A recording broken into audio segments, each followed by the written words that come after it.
Acontece que o Feng Shui, ele tem vários termos, várias nomenclaturas, né? Como ele é uma técnica chinesa, ainda acaba tendo umas coisas que parecem ser meio místicas, porque não é uma cultura que a gente está acostumada. Ele foi criado na China, ele foi desenvolvido na China e foi trazido para o Ocidente, né? Então tem muitos termos, muitas coisas, tipo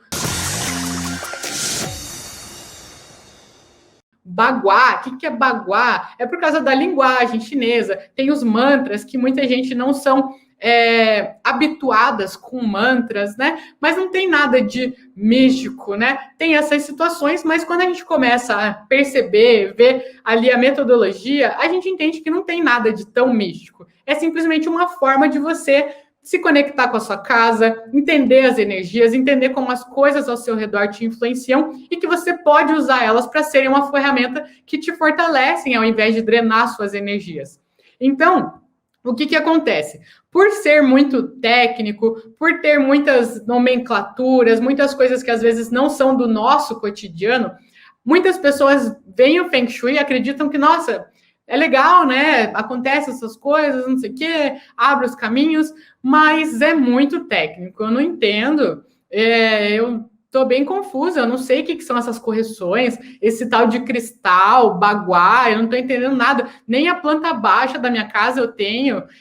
Acho que não é para mim. Aí isso vai fazendo o quê? Vai desanimando as pessoas, vai confundindo. Às vezes a pessoa acha que exige um certo grau de conhecimento, que eu tenho que saber desenhar a planta da casa e tem que não sei o quê. Aí ela começa a achar que não é para ela e deixa para lá, né? Só que quando a pessoa deixa para lá, primeiro de tudo, ela não corrige as coisas que estão erradas. E segundo, ela continua criando situações que bloqueiam a vida dela, que impedem ela de caminhar, as coisas de fluírem. Então, aquele ciclo de coisas ruins, de patinar, de sentir que as coisas não andam, de viver altos e baixos, vai se intensificando cada vez mais, porque ela vive aquilo, aí ela acredita que não vai dar certo, aí ela não tenta, aí não dá certo mesmo, aí ela fortalece o que ela estava pensando, ela começa a achar que realmente não dá certo, e aí ela vai fortalecendo um ciclo de coisas ruins, né? Ela se desanima. E quando eu vi isso, né, que o Feng Shui acabava sendo uma coisa muito mística, eu descobri isso quando eu falei para minha mãe. Quando eu descobri o Feng Shui, eu me internei no Feng Shui, eu fiz vários cursos, eu estudei, eu li livro, eu busquei referência internacional, eu caí de cabeça, assim, eu realmente vivi o Feng Shui. E aí eu peguei e começou a transformar, né, as coisas na minha vida. O meu relacionamento começou a desenrolar, o meu trabalho começou a fluir, ter reconhecimento, entender qual era a minha missão de vida, as minhas finanças começou a deslanchar. E aí eu comecei a falar, caramba, a minha mãe, a minha irmã, todo mundo começou a ver que as coisas estavam fluindo na minha vida, que não era uma coisa natural antes. E aí eu falei para elas, né? Óbvio, né? Tá dando certo para mim, vou falar para elas. Aí falei, mãe, é o seguinte, tô aplicando Feng Shui, tia, tô aplicando Feng Shui, vó, tô aplicando Feng Shui. Falando isso, minha avó tá aqui, ó, a dona Elza tá aí sempre acompanhando a gente. E aí eu falei para elas, ó, tem essa técnica, eu descobri, apliquem na casa de vocês também. Aí elas, claro, né, gostaram, viram o que estava acontecendo na minha vida, não pensaram duas vezes. Aí começaram a ver vídeo na internet, buscar livro, e quanto mais elas viam, mais confusas elas ficavam. Meu Deus, Bruna, o que é baguá? Minha mãe mandava assim, não tô sabendo de nada, não tô entendendo nada, eu não vou fazer isso aí. Eu acho que a única solução na minha casa é eu mudar de casa, porque não tô entendendo nada. Aí eu peguei e falei, não, gente, é simples, é intuitivo, né? Só que eu comecei a ver que não era tão intuitivo para as pessoas. Aí eu peguei e comecei a pensar como que eu poderia facilitar isso, principalmente para ajudar ali a minha mãe, as minhas tias, né? As pessoas, de início foi para isso, foi para ajudar essas pessoas ao redor. E eu lembro que um dia eu estava assistindo um documentário da Marie Kondo. Marie Kondo é uma japonesinha especialista em organização. Ela é muito fofa, tem no Netflix. E ela ensina as pessoas a organizarem as casas delas. Não sei, alguém aí conhece a Marie Kondo? Ela é especialista em organização. Então, a organização dos ambientes da casa ajuda as pessoas. E assim, organizar a casa, ela é uma coisa que ela é muito simples a princípio, né? Organizar a casa, é só você pegar e ir organizando a casa. Só que ela pegou, só que o simples não quer dizer necessariamente que é uma coisa fácil, né?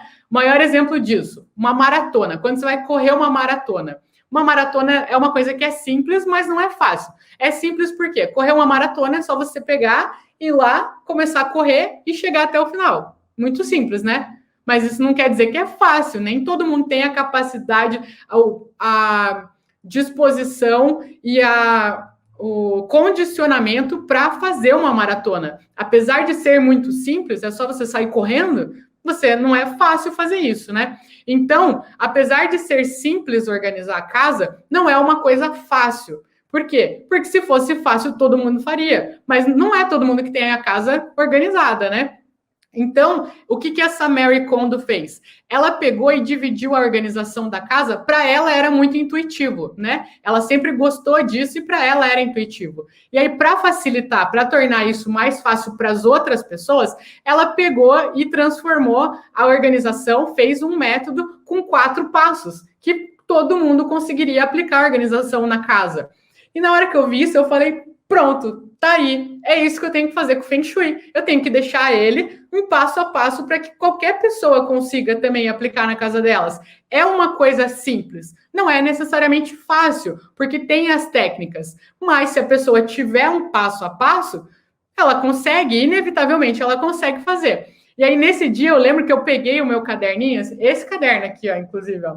Peguei esse caderno eu levo para onde eu vou. A Bárbara me deu quando a gente estava lá na Malásia, e aí eu levo para ele onde eu vou, e aí eu lembro que eu assisti a Mary Kondo, estava assistindo com a Bárbara, falei, pausa, e aí eu pausei e comecei a rascunhar. O que eu posso fazer para facilitar esse processo?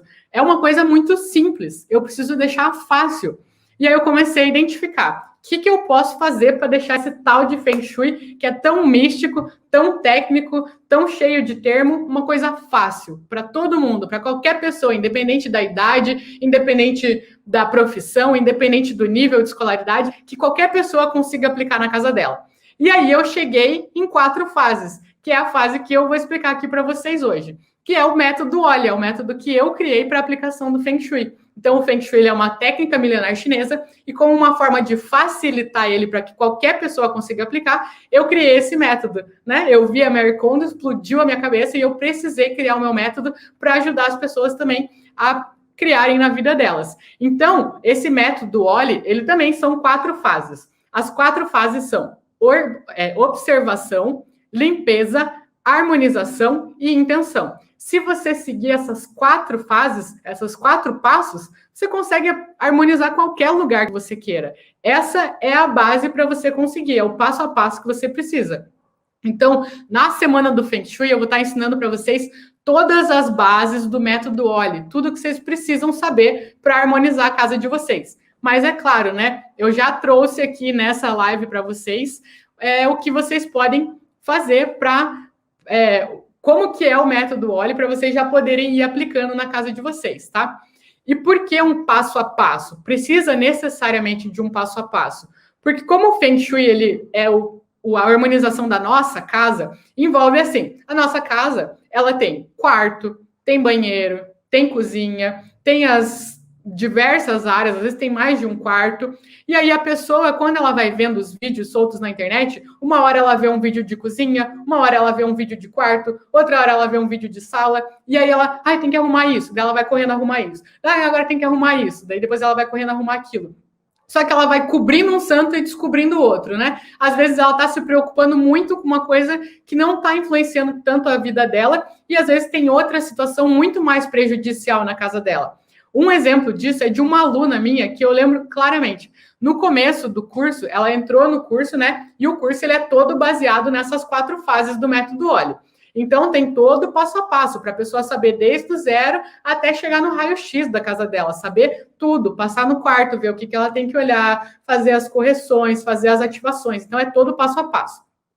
E, naturalmente, as alunas, quando entram no curso, elas já assistiram vários vídeos na internet, de outras pessoas, e elas já sabem algumas coisas que elas têm que fazer, né? Só que elas sabem um pedacinho da informação. Então, essa minha aluna, ela pegou e me mandou uma foto de um espelho que ela colocou atrás do fogão dela para duplicar as chamas, né? Tem algumas pessoas aqui que sabem que o fogão, ele representa o nosso fogo financeiro, a prosperidade da casa. E tem uma técnica do Feng Shui que você coloca uma tarja de espelho atrás para ele duplicar a imagem e automaticamente duplicar as energias de prosperidade da sua casa. Mas tudo tem técnica, tudo tem que ser feito da maneira certa, né? E aí ela estava, né, nessa época ela estava com dificuldades financeiras, ela foi lá, automaticamente comprou um espelho e colocou lá atrás do fogão. E quando ela me mandou essa foto, ela mandou a foto e era um espelho que estava ali. Primeiro, o espelho não estava duplicando as chamas dela da maneira certa. Segundo, o espelho, ele pegava, cortava ela, mostrava só aqui da barriga dela até o pescoço. Ou seja, ele não estava fazendo a ativação que ela queria do financeiro dela. E segundo, ele estava mostrando ela cortada. Então, muitas pessoas aqui já sabem, quando um espelho corta você, isso influencia nas tuas energias. Ele estava duplicando a imagem do estômago dela. Isso faz o quê? A pessoa tender a sentir mais fome, a pessoa tender a engordar. Então, ela tentou fazer uma correção com um vídeo que ela viu aleatório e acabou ainda prejudicando. Aí, quando a gente foi aplicar o baguá na casa dela, a gente viu que ela tinha uma baita de uma área faltante aonde? Na área da prosperidade. Por isso que tem que seguir o passo a passo. Ela estava se preocupando com um espelho ali, que é um detalhe, sendo que ela tinha uma baita de uma área faltante na área que ela estava querendo corrigir. Então, ela foi tentar fazer uma correção, fez errado e ainda tinha uma outra situação que era o que realmente estava causando problema na vida dela. Então, por isso que tem que seguir o passo a passo.